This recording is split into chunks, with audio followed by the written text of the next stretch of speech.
Bonsoir à tous, soyez les bienvenus dans le 18h Info de Télé Nantes. Dans l'actualité ce jeudi en Loire-Atlantique, la détresse des agriculteurs. Nous irons à la rencontre d'un producteur de lait étranglé par les dettes et la baisse des prix. À Saint-Herblain, une pépinière d'entreprise est installée au cœur de Bellevue. Elle aide les start-up à se développer et ça marche, vous le verrez. Enfin, nous reviendrons sur la grande soirée des trophées des sportifs. C'était hier soir en direct sur notre chaîne. Retour en images sur les meilleurs moments dans ce journal. Les agriculteurs français sont frappés de plein fouet par la crise. Les cours de la viande, du porc et du lait sont au plus bas, mettant en danger la plupart des exploitations. Il y a 6 ans déjà, la crise du lait avait éclaté, mais depuis, la situation a empiré. Voici le témoignage d'un producteur de la région de Nozay. Il veut cesser son activité, devenue impossible à gérer, mais même jeter l'éponge n'est pas aussi simple. Denis Vanier. Samuel Potiron élève ses vaches laitières comme un équilibriste, le plus souvent à perte, comme la plupart de ses collègues, qui osent rarement l'avouer, car malgré l'actualité, la profession est toujours aussi taiseuse. Il y a de moins en moins de solidarité paysanne, comme on disait avant, et chacun se renferme et garde leur misère chez lui. Ce qui est dur, on sait qu'en agriculture, c'est le métier où il y a le plus de célibat. Donc, pour parler, pour pouvoir se vider son sac, c'est difficile. Donc, ils accumulent, et puis ça finit mal, hein.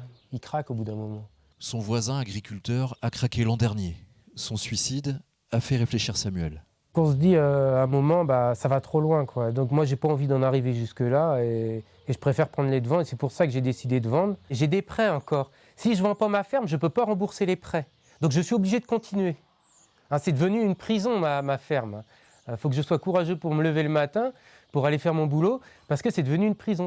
Les emprunts, c'est le piège dans lequel se sont laissés prendre beaucoup d'éleveurs. Il y a 2 ans, une hausse passagère du prix du lait a amené certains d'entre eux à réinvestir, souvent sur les conseils des coopératives et des laiteries.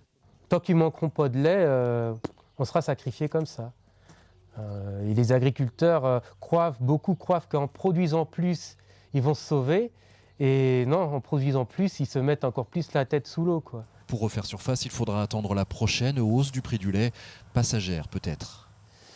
Nouvelle audience dans le dossier Notre-Dame-des-Landes. La justice examinait pour la 2e fois la demande d'expulsion visant les occupants d'une bâtisse devenue un squat au lieu-dit La Nouée Verte sur la ZAD. Le tribunal rendra sa décision le 3 mars prochain. Dans le même temps, une manifestation de soutien était organisée devant le château des Ducs. Je vous propose d'écouter la détermination d'une des habitantes de La Nouée Verte au micro de Cédric Manet. Nous, effectivement, ça nous permet de gagner du temps, sachant que expulsable ou non expulsable, on compte bien rester. Donc en ça, pour nous, ça ne change pas grand-chose. Après, c'est vrai que plus il y a des lieux qui sont expulsables tardivement, plus ça permet à la lutte de manière générale de gagner du temps. Et ça, c'est notable en tout cas. Très honnêtement, ça fait partie du jeu. Je veux dire, s'installer dans une maison de cette manière-là, c'est forcément pas anodin. Et voilà, c'est pas quelque chose qui nous étonne. Du coup, c'est pas tellement quelque chose qui nous ébranle. Et c'est plutôt la solidarité qu'il y a autour.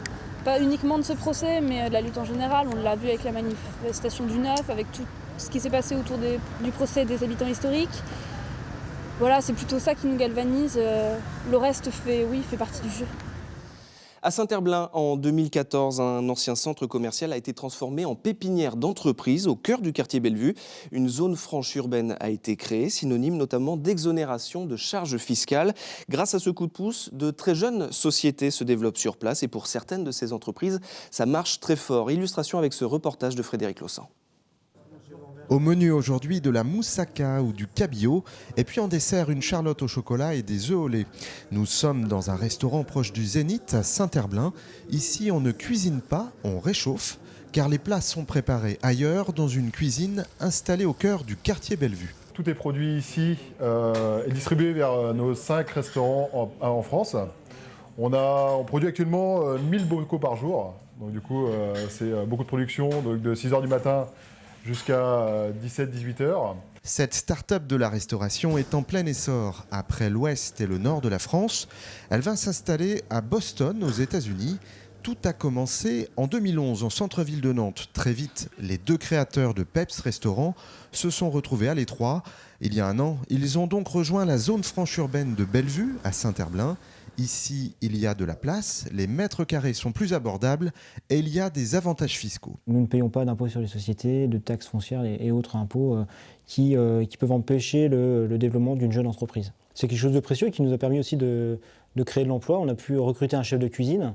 Ce chef de cuisine aujourd'hui dirige la production, ce qui nous permet, mon associé et moi-même, de nous consacrés à la gestion de l'entreprise, au développement du groupe, à la recherche de nouveaux clients, chose quasi impossible si nous étions restés au centre-ville de Nantes sans ces exonérations. Une quinzaine d'entreprises se sont installées dans ce carré artisanal construit il y a 2 ans, à la place d'un centre commercial en déshérence. Électricité, plomberie, transport de meubles, ça représente une 50aine d'emplois.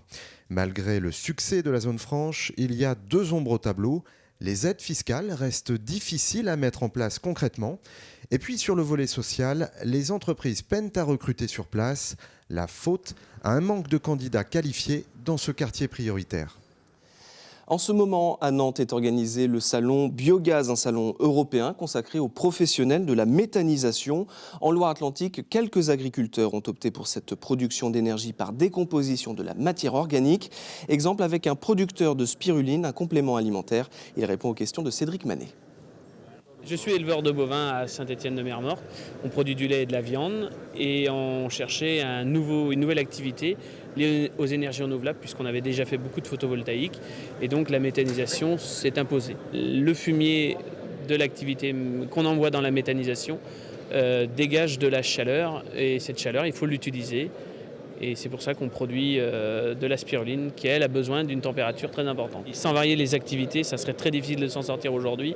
Et aujourd'hui, la partie vente d'énergie sauve notre exploitation.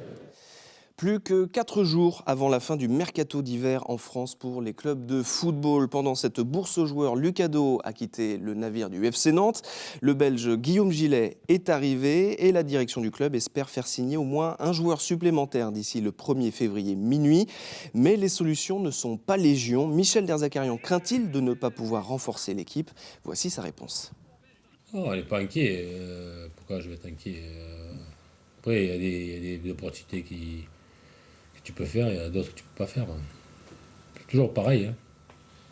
Puis, on ne peut pas prendre pour prendre. Il faut prendre quelqu'un qui va nous amener vraiment en plus. Prendre quelqu'un qui a le même niveau que les joueurs qu'on a là, ça ne sert à rien. Il faut amener en plus. Moi, j'aimerais bien un joueur de couloir. Mais après, il n'y a pas 10 000 choix non plus. Et puis, après, il y a toujours une donnée financière aussi qui est là. Et aujourd'hui, je n'ai pas le joueur approprié. C'est un événement que vous avez pu suivre en direct sur Télé Nantes. Hier soir, la cérémonie des trophées des sportifs a récompensé les meilleurs athlètes de l'année 2015. L'athlète Agnès Raharolaï et le cycliste Brian Coquard sont les grands vainqueurs de cette soirée. Je vous propose de redécouvrir le palmarès de ces trophées avec Julien Herpin. Bonsoir à toutes et à tous, bienvenue salle Capellia pour cette 9e édition de la soirée des trophées des sportifs de Loire-Atlantique. L'exploit donc de l'année, c'est le match VBN Cannes. Voilà, elles vont venir avec nous. Venez par là, mesdames, mesdemoiselles. Je pense que ça faisait 8 ans qu'ils perdaient par match de 3-0 et c'était nous qui a gagné, c'était trop bien. Coup de cœur, sport, handicap est attribué donc ce soir, on va le découvrir à Johan Roagde. Ça fait plaisir parce que j'ai travaillé, tout ça. Donc, je voudrais remercier Jean-Claude et Nicolas qui m'ont entraîné. Merci à tous de m'avoir soutenu. L'année dernière, j'avais eu un trophée coup de cœur. Donc là, on peut dire que c'est un vrai trophée. Donc, je suis très honorée. Je voulais aussi remettre ce trophée quelque part à tous les bénévoles de Loire-Atlantique parce que on arrive souvent par le hasard, rarement par la vocation première, mais on découvre après un engagement merveilleux.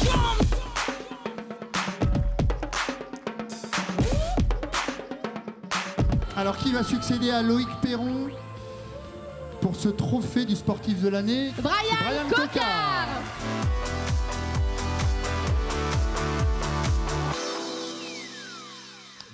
Je vais revenir conquérant l'année prochaine pour essayer de gagner ma première étape sur le Tour. C'est un rêve de gosse et j'espère que je vais y arriver. Et si vous souhaitez revivre cette soirée co-présentée par Anne Listomine et Olivier Caillé, rendez-vous samedi prochain à 22h05 ou dimanche à 15h15. C'est la fin de cette édition. Merci beaucoup de l'avoir suivi. Je vous donne rendez-vous demain pour un nouveau 18h Info. Bonne soirée.